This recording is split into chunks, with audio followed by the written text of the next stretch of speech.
Hey, what's up everyone? Last Christmas my good buddy gifted me Windlands 2 on Steam, and we finally got around to playing the co-op. Now it is an older VR title, so I wanted to figure out if it still holds up today.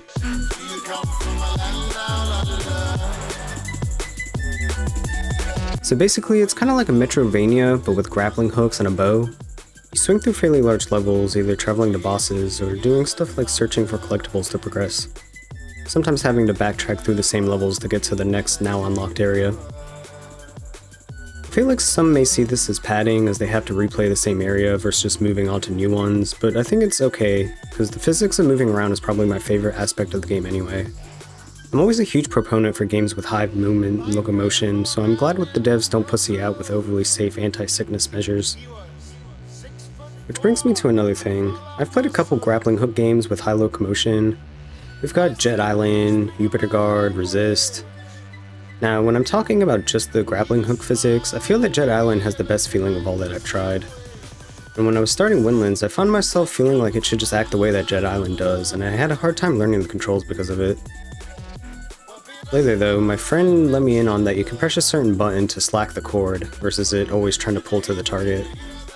This allowed me to better swing the momentum like how I was expecting from my experience with Jet Island. Yeah, then you can actually swing around stuff. I've been trying to do that, or wishing I could do that the whole time. Because if you always pull, sometimes it like pulls you into the grass or whatever, and you like get stuck on it. But if it's slack, you can actually swing around it. That being said, it wasn't annoying enough to detract from the experience. And while Jet Island has a massive Shadow of the Colossus type bosses, the combat's kind of weak over there. The bosses here have glowing attack areas, and they move around more rapidly, with having several attacks of their own. And the bow feels more like it takes skill than the Jet Island's gun. I like it because it kind of ties into the grapple gameplay. You have to time your shots according to your swing and momentum as to not just fall and die afterwards. One thing I noticed is that the grapple points seem to lessen as you progress through the story, which made it less forgiving, where you have to be more perfect to land the shots.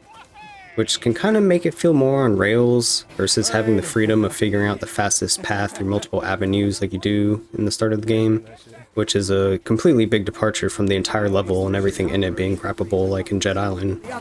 It's quicker if I fly us there. But I do have to give it kudos for actually having a story, albeit a simple one.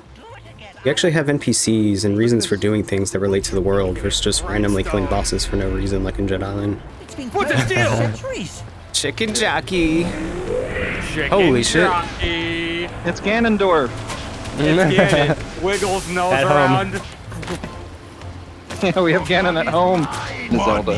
They really gave him the red hair and everything. Overall, it's just more polished in that way. More on the graphical level that Resist was, just more cel-shaded instead of realism.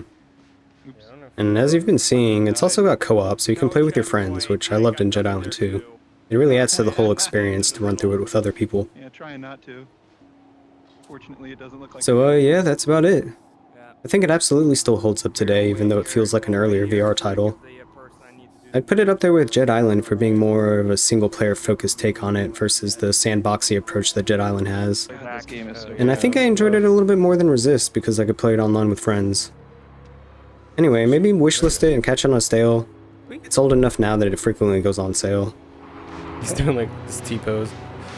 Yeah, I see him. He looks happy. He does. Oh, and I sort of mentioned it by saying I'm a huge proponent for high movement in VR, but I don't get sick in VR, so I can't really comment on the aspect of how it feels for others. So I guess take heed if you're prone to VR sickness. Sand's so deadly. Anyway, that's my recommendation. Let me know how you like it, or if you like any other games that you think I should try out. My name is Space Goat. Peace! Oh, well, I felt. Alright. That's a goodbye then. Alright, see you later. Dude, I'm still falling. The hole is so big over here. Yeah, it is. There's like a secret little thing in one of them. I can't remember which. Alright, well, I'm going down this one just to check. Yeah. Whee. Oh yeah, Gamertag VR, that's funny.